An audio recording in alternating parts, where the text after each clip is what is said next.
Yosh, c'est Lauriane et aujourd'hui on va parler des actus Beyblade X. Déjà pour commencer, j'ai longtemps hésité parce que il y a pas mal de personnes, notamment en France, Beyblade, Espace et Pekajinka, qui font les traductions des épisodes. Et du coup, je me tâtais entre est-ce que je dois faire à chaque parution de chapitre ou à chaque épisode. Et finalement, j'ai décidé de faire par chapitre de manga, puisque le manga m'intéresse bien plus que l'animé en général. Ça, c'était la petite aparté. Deuxième aparté, on va parler de ce truc. Alors, je vous passe les détails, mais oui, j'en ai deux parce que c'est une erreur d'achat. Enfin bref, j'ai été remboursée, blabla, blablabouf. Donc j'en ai deux, un qui est toujours sous scellé et l'autre qui est ouvert. Et je vais vous présenter celui qui est ouvert. En gros, c'est un petit kit de démarrage, un peu papier, etc. Donc qui contient un poster, une carte, etc. que les gens ont eu lors de l'événement de l'avant-première de Beyblade X. Donc dedans, vous avez tout simplement une carte. À l'arrière, il y a en fait des codes et un QR code. Je pense que ça doit être en lien avec l'application.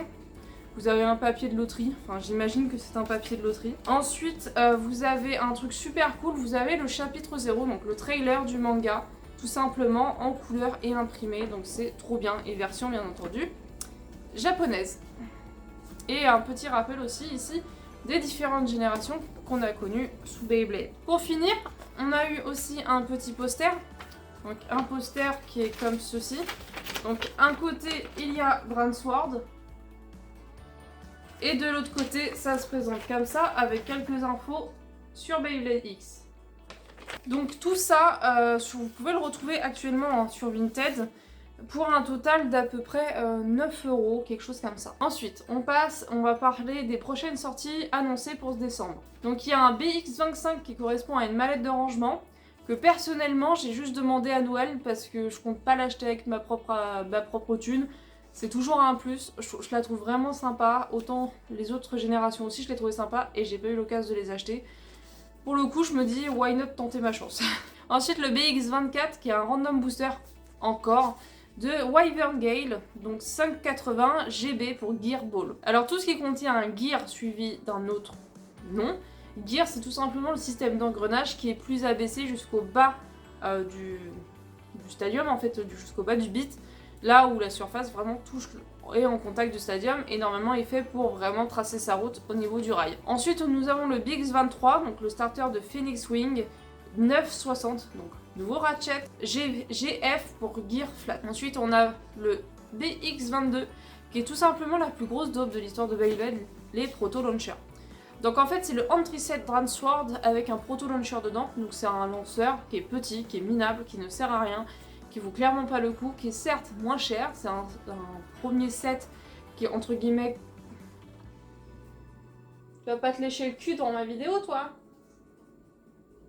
C'est reprendre le premier set de Brainsword qui est sorti, version moins chère, version plus économique, mais clairement, qui achète ça? Et pour finir, nous avons l'annonce d'un BX0, donc c'est-à-dire une toupie exclusive, et tout simplement une toupie exclusive au Korokoro, donc le magazine où va apparaître les épisodes de Beyblade. Ensuite, on a la chance de... Oui. Ensuite, nous avons enfin la confirmation que Hasbro va commercialiser nos toupies en France. Donc bah désolé pour les pro Takara, hein. Continuez de perdre votre argent sur eBay comme moi. Voilà. Passons à l'animé, le résumé de l'animé, et après j'attaquerai le résumé du manga. Pour l'animé, nous avons, je vous avais déjà parlé des deux premiers épisodes lors du dernier Actu Beyblade X. Là on va attaquer l'épisode 3. Donc la première partie de l'épisode 3 traite littéralement le chapitre 3. Donc je vais pas vous raconter plus, je vous ai déjà fait un résumé du chapitre 3. La partie 2, moi personnellement, je l'ai plutôt bien appréciée. En fait, c'est une coupure dans l'animé où on voit plutôt le quotidien de Multi en tant qu'influenceuse Beyblade. Et il y a aussi une réflexion autour de Kazami Bird, parce qu'en fait, il est vraiment moins bon que les autres. Il a réellement un gros niveau de difficulté comparé à Ekuzu ou à Multi, et du coup il est vraiment en dessous du niveau que les deux autres ont. Il s'en veut beaucoup, mais pour autant ne souhaite pas abandonner. Il montre très clairement qu'il ne veut pas abandonner et il va s'entraîner. Et d'ailleurs à la fin on a un petit clin d'œil avec les deux premiers amis de Kazami Bird qu'on a rencontrés, qui l'ont tout simplement abandonné parce qu'il était trop nul au Beyblade. L'épisode 4, quant à lui, traite le chapitre 4, donc vous connaissez très bien l'histoire. Notamment, cependant, on a eu quelques petites différences. Une plus grosse réflexion du personnage de Casimir Bird, notamment sur sa place dans l'équipe, puisque, encore une fois, il a Kevin X qui est déjà un ancien professionnel, et on a Multi qui est mondialement connue car elle est influenceuse Beyblade.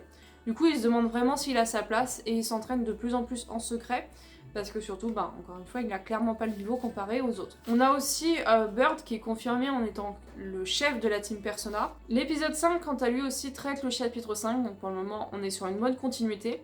Donc, par contre, par rapport à depuis l'épisode 3, on a quand même des grosses différences comparées au manga. Il y a quelques petites nouveautés que je vous raconte par-ci par-là, mais clairement, il n'y a pas non plus de grosses hautes nouveautés. Il y en a quand même quelques-unes, mais le manga pour le moment est plutôt bien suivi. On va découvrir un peu plus le fonctionnement de la X-Tower, notamment avec les systèmes d'étages. On découvre un nouveau personnage qui s'appelle Ichigo, qui est en fait une IA, et en fait c'est tout simplement la mascotte virtuelle qui gère la X-Tower. Voilà, qui accueille les nouveaux au rez-de-chaussée, etc. Il y a aussi d'autres IA, notamment les arbitres, qui sont représentés comme des IA comme Ichigo. Mais du coup, Ichigo est vraiment représenté comme la mascotte de la X-Tower. Du coup, on en sait aussi un petit peu plus sur le fonctionnement du 4X. Donc, si vous vous souvenez du chapitre 5, le 4X, c'est le système d'avatar, d'holographie d'avatar, de création d'avatar, donc qui est bien expliqué aussi dans cet épisode. Et pour conclure, dans cet épisode, on a vraiment cette mise en scène, c'est vraiment cette introduction à la pression qu'ont les pros sur eux.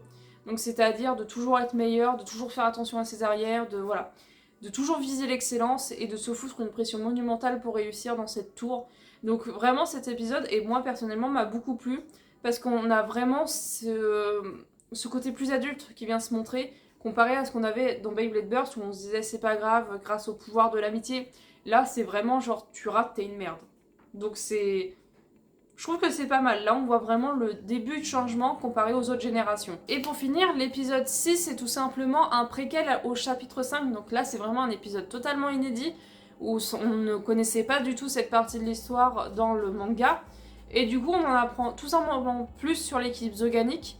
Et du coup, surtout vis-à-vis de leur sponsor, donc qui est littéralement un zoo, une sorte de réserve naturelle. Et du coup, c'est un peu une présentation globale des personnages de l'équipe Zoganic. Maintenant, je vais vous faire un résumé du manga. Donc le chapitre 6 est paru, traduit encore une fois par Beyblade Espace, qui est traduit super vite. Merci à eux. Du coup, ça commence par l'introduction d'un personnage qui s'appelle Kadovar, qui en fait est un peu le testeur de tes compétences pour augmenter d'un étage. Dans le chapitre 5, on savait que la team Persona avait gagné contre l'équipe Zoganic, du coup ils avaient le droit de monter d'un étage, donc ils étaient déjà à l'étage 1, et là ils souhaitent passer au deuxième étage. Pour passer au deuxième étage, le souci c'est qu'il faut passer du coup le test de Kadovar. Kadovar est vraiment un personnage de transition entre chaque étage. C'est lui qui décide du coup si tu vas monter d'un étage ou si tu restes à ton palier actuel parce que tu es pas bon, etc. Il va juger ça vis-à-vis de défis.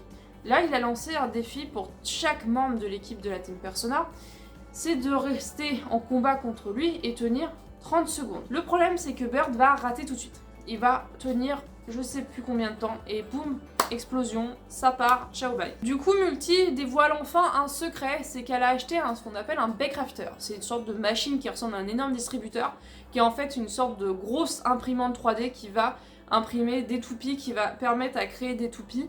Et du coup, elle en a acheté un pour l'équipe, et exclusivement à l'équipe.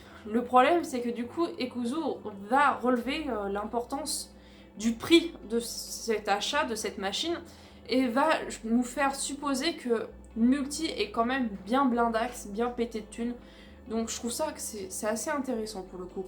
Je trouve que on en apprend vachement plus sur la vie de Multi, et Multi est vraiment bien apprécié par la communauté, donc je trouve ça vraiment cool. Du coup, Multi va aider à faire évoluer Hellsight en Hellshane pour Kazami Bird, pour qu'en fait cette toupie lui corresponde mieux et corresponde mieux à ses compétences actuelles. Ensuite, on a un épisode de transition où on bascule dans une autre dimension.